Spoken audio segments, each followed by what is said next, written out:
I'm JoAnn Gregoli from Elegant Occasions, and I'm coming to you from Cap Chalooka in Anguilla. We are in Cap Chalooka for a wonderful destination wedding for one of the New York Giants players, Sean O'Hara and Amy Wilbur. Cap Chalooka is just probably the most tranquil and serene place you could probably find in all the Caribbean. It also has one of the top 10 beaches in the world. And when you see some of these pictures and vistas of it, you will know why the sand is like pure sugar, fine and soft, and I've never felt sand on my feet like this before. It is amazing. The wedding lawn, amazing view of St. Martin's, which is what you look back to. It's a view parallel to nothing I've ever seen anywhere in the world. In the night, you see St. Martin twinkling in the darkness. You're not looking into the vast black. Instead, you're seeing the island behind you, which is just an amazing backdrop. We had a barbecue on the beach, set a long tent that covered this one long table sitting 64 guests that I underlit. And the table was glowing in the evening.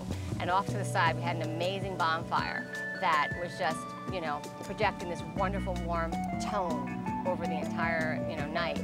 We had an amazing local band that night, where the energy and the dollar dance, that was so inspiring. People loved it. The night of the wedding changed up a little bit, a little more refined, I'd say. We had an amazing band that we brought in from New York that just brought the party to a whole different level. And then we actually had an after party where you would think they had enough to eat. No, at about 2 o'clock in the morning, they're chomping on hamburgers and French fries. And yes, we were trying to feed football players, and they're always hungry, but it didn't stop them from enjoying themselves. It was just an amazing experience. When you look for a wedding planner, you need someone that has very, very extensive knowledge on the region that you're going to, because they'll be able to find the vendors that are going to be able to work within your budget. When you are in the Caribbean, you're very limited to access to any kind of vendor that you would have access to in the States. We are probably one of the most traveled wedding planners in probably the entire region. I've been to Anguilla and Aruba and Antigua and Bermuda and Mexico and Jamaica, to name a few. So we pretty much have hit almost every island in the Caribbean. And we're able to then know what we're working up against before we enter that zone, before it becomes a freak-out zone. We don't want anybody flipping out that they can't get something, and we really pretty much know what you can and cannot get. The problem is when a client comes to an island, they have no idea what the qualifications are of the vendors that they're selecting.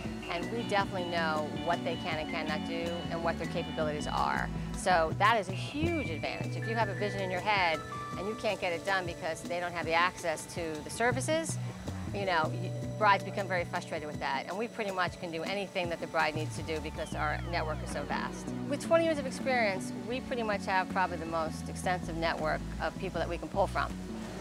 We also know what their strengths and weaknesses are, which is a huge advantage. As a planner, one of the things you have to do is be prepared for the unexpected. And I think I really excel in that area. So no matter what is thrown at me, I remain cool, calm, and collected, and don't ever let them see your stress is pretty much the motto. And I don't. And I never say never. Pretty much we can get anything done that a bride wants, whatever it may be.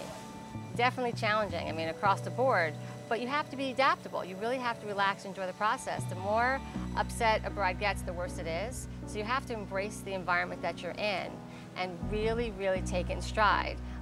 The best way I can say what happened last night is we had waves crashing over a restaurant last evening. The bride and groom were doing their first dance, and this wave just came and got her a little wet, but she went with it.